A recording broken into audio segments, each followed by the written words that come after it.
Hello and welcome to Top Story. Ayaan Hirsi Ali is a young woman whose outspoken criticism of Islam has infuriated Islamist groups around the world. She's also a former member of the Dutch Parliament and the author of numerous books and articles on Islam. Her screenplay, Submission, about the treatment of women in Islam, and her autobiography, Infidel, led to death threats which have forced her to live under constant armed protection. She arrived in Paris on Sunday to seek European protection. Today, she's due to receive the Simone de Beauvoir Prize for Women's Freedom, which she was co-awarded with the Bangladeshi writer Taslima Nasreen. French philosopher and writer Bernard-Henri Lévy and several newspapers and NGOs in France have been campaigning for her to be awarded honorary French citizenship. Hirsi Ali was born into an Islamic family in Somalia, was brought up in Kenya, and fled to the Netherlands to escape an arranged marriage in 1992.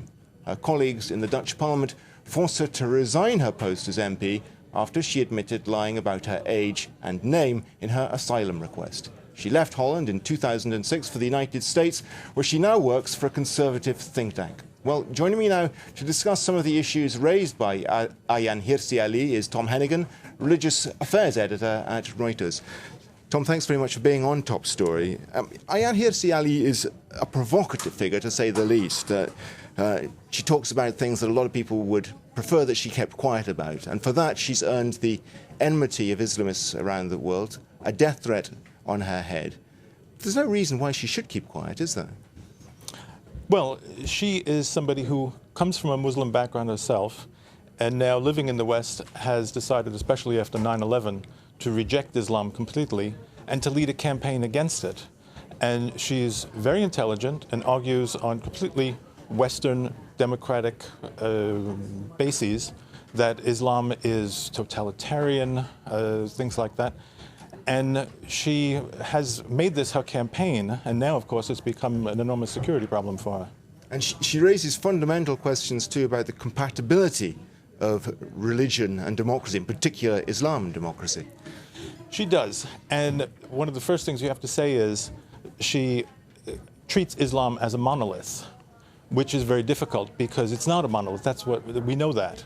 And she has a critique that may apply in certain cases, but not in others. So that makes her message particularly difficult.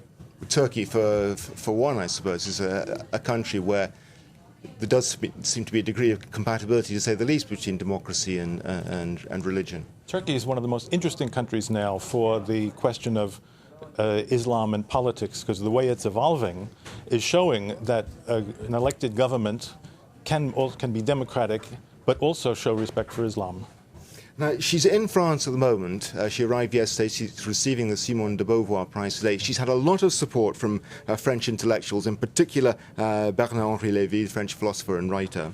And he recalled Nicolas Sarkozy's speech when he accepted the French presidency, when he said that everyone who has been persecuted by tyranny and dictatorship, and especially all of the women around the world who have been martyred, France's pride and sense of duty are on your side.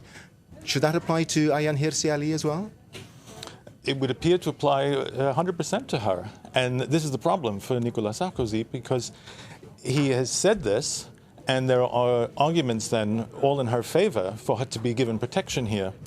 But at the same time, she presents an enormous security problem for France if she's here. She presents a political problem. There are 5 million Muslims who live here, and there are tensions, but most of the Muslims who live here are happily living in France and want to live a quiet life here in France, a normal life. And do they need a provocateur in their midst? Should he give a protection to her?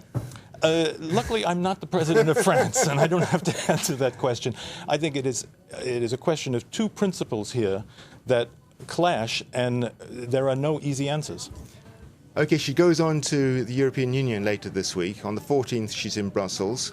There have been several European MPs who have been campaigning on her behalf. They've been arguing that a fund should be set up to provide her with protection. Should Europe provide that sort of protection so that people who do challenge on issues like this are protected, do have the right to say it without feeling that their lives are in danger? That's a question of what Europe should do and what its member states should do. First of all, she seems to have worn out her welcome in the Netherlands, And the US is not ready to take over the responsibility for protecting her. She's not an American citizen. So the question is pushed up to the European level. Now, if on the European level there is an act saying, yes, we will protect people who are being pursued by Islamists, that Not may just seem pursued, but having their lives threatened. Yeah. right, having their lives threatened. That may seem like a good idea in this case, but it might turn out to be a good idea because the next person down the line would be another Dutch politician, Geert Wilders, who's the head of the extreme right wing in the Netherlands. He's making a film which is supposed to come out next month, which is also very much against Islam. Now, will the same liberals who are calling for a fund for Hirsi Ali turn around and say, yes, we'll also give Geert Wilders the same protection? Well, I don't know. as long as he's not breaking the law by the things he says, surely the answer to that is yes. Well, the question is, what is the intention of having this law? Is it to protect somebody who stands up for free speech, individual rights, women's rights? A lot of people will say, yes, we can support that. But is it to protect somebody who his critics say is a racist and a xenophobe? Well, then the same people might have a different opinion. It's very, very tricky. What about the right to disbelief? It's fundamental, isn't it? It's fundamental in a Western country. I'm not saying that Hirsi Ali shouldn't be protected. No, I'm just saying that she presents an enormous political challenge to anyone like Nicolas Sarkozy, who has to decide what to do with her. Yeah, but some of the things she said, I mean, do provoke. For instance, she called the Prophet Muhammad a pervert and a tyrant in an interview in 2004. It's not the sort of thing that goes down very well with not just Islamists, but ordinary Muslims as well. She calls Islam the new fascism. I think that's highly simplistic.